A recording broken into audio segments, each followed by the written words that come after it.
Here again in Module 4, you are reviewing this classroom schedule.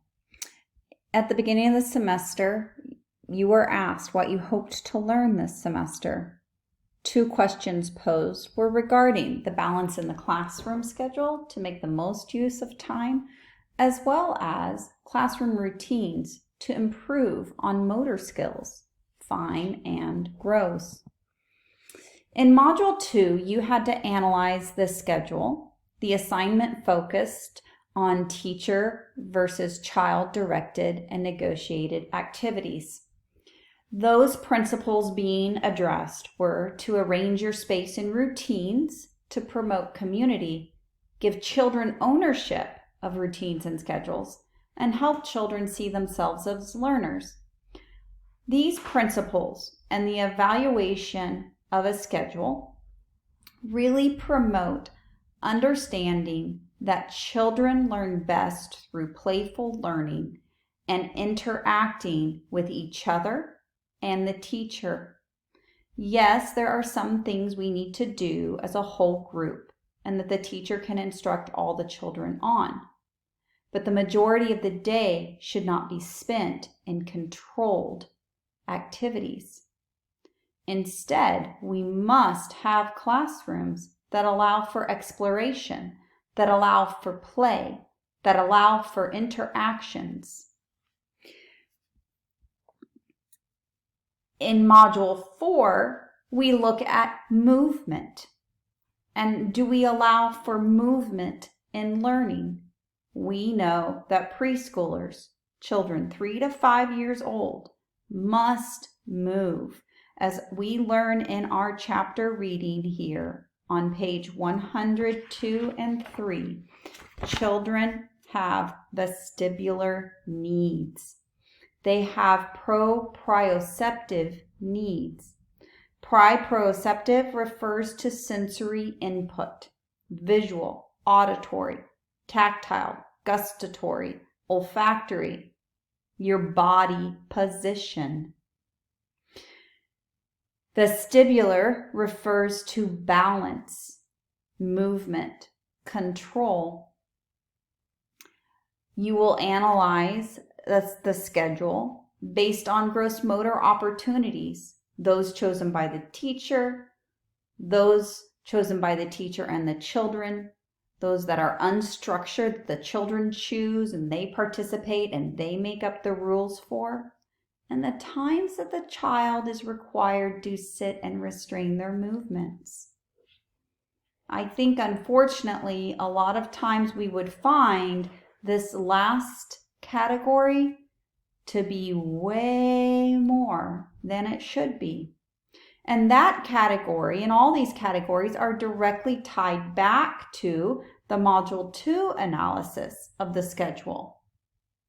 Analyzing controlled time in whole group versus child-directed chosen time versus a negotiated time.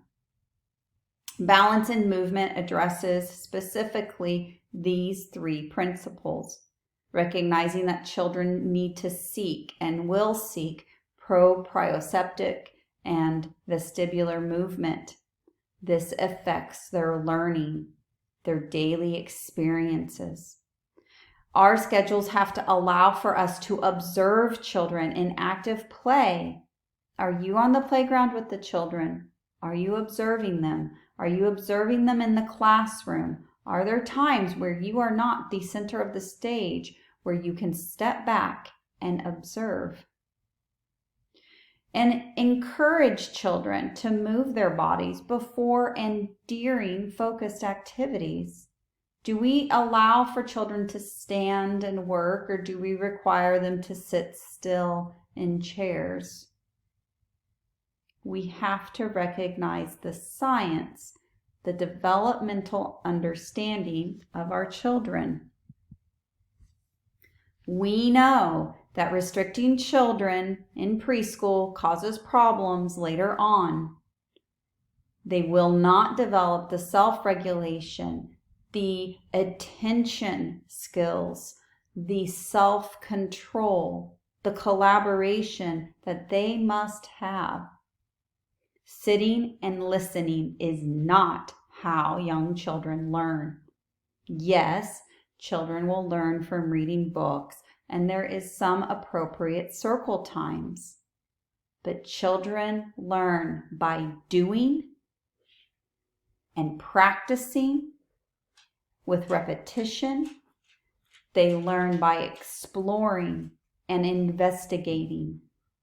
All actions.